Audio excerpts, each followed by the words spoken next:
happy Thanksgiving. I just made an awesome smoothie. This is my lunch. I'll probably eat a little bit more later because I went on a run and I was lifting weights, and so I'm burning calories. Also, this is a beautiful star fruit. My next door neighbor here has a star fruit tree, which is awesome. Star fruit are so pretty and they're so crisp and like they're crunchy. They're like the best alternative to eating chips. But sometimes you do need chips, so don't discount that. Here comes my puppy. Hi, Greasy.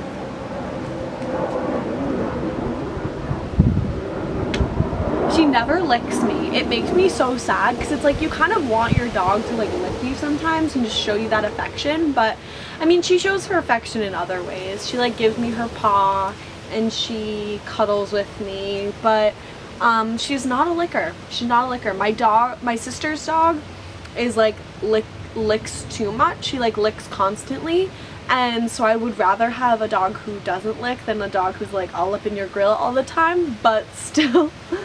Yeah. Anyways, so Thanksgiving gets me thinking. So Thanksgiving is a hard time for vegans because we have to be around our family and our friends, and while they're eating a very obviously displayed dead turkey. And I mean, it's something that we have to deal with almost every day, but it's kind of worse on Thanksgiving because it's like we're all celebrating this wonderful concept of being thankful and loving and peace, but we're doing it by eating a dead corpse of a turkey. And so it is really upsetting for vegans. It makes me think about my journey as a vegan as well. So 2 Thanksgivings ago, that was like the last time that I ever ate meat. I had one little slice of turkey. I couldn't do it. I had like one bite and I was like, I can't. Like, it made me feel sick because I kept thinking about the actual animal.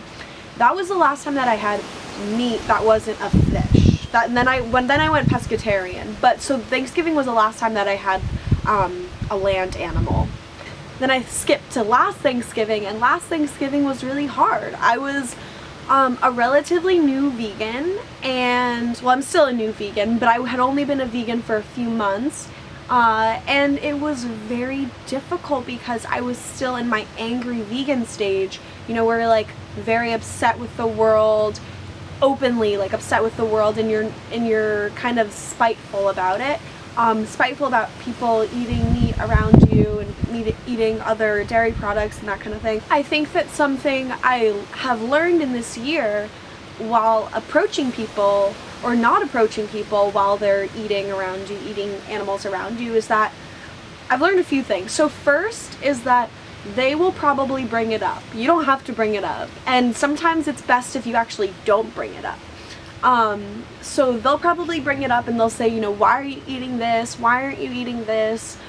And you have to answer, obviously, be a voice for, like, a representation of the way that we want vegans to be understood. So we want to be as compassionate with our words as possible, even if we feel very angry and upset and anxious because we're around all these people eating this food, and it is upsetting. It's very upsetting, but I think it's something that we have to channel those feelings and then be educational in the way that we give our answers. And so give education and also do it in a compassionate way, and that might even just be as simple as your tone is pleasant, your tone isn't judging, and you're just explaining whatever they're asking. Even if they ask, why are you vegan?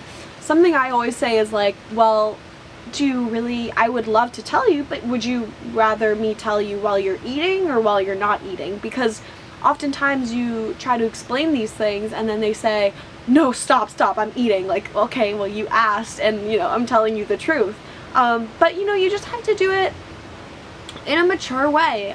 I've been told by my family that sometimes it's hard to eat animal products around me because of my attitude or whatever, and like I'll be sullen or whatever, and I will really try to work on that, but to a certain extent I think it's their conscience too that reads you a certain way. and that's them and that's not us. Kill with kindness, seriously. Don't kill, but if you're gonna kill, kill with kindness. That approach really works when you're positive, when you're pleasant, and when you just want to educate them and enlighten them in a positive way. So you might be wondering where I am, because I'm not wearing a jacket or a hoodie, and that's because I'm in Florida. My mom and my stepdad moved down to Florida for the majority of the year when I was like going into high school, so that was 7 years ago. So I just come down here for the breaks. I didn't grow up here. I actually grew up in Boston. But then when I started high school and they moved down here, I went to a boarding school outside of New York. Yeah, I've lived in New York for like 7 years now. Anyways, so I hope that those tips helped. I know that this is really hard and it can be stressful and frustrating, but just know that the vegan community is such an amazing one, and if you need any help or anything, just contact me. My Instagram is summerabundance, summer_abundance. You can direct message me or whatever, and just we can get in touch. I hope everybody has an amazing Thanksgiving day, a beautiful, beautiful break away from work or school or whatever it may be. Bye.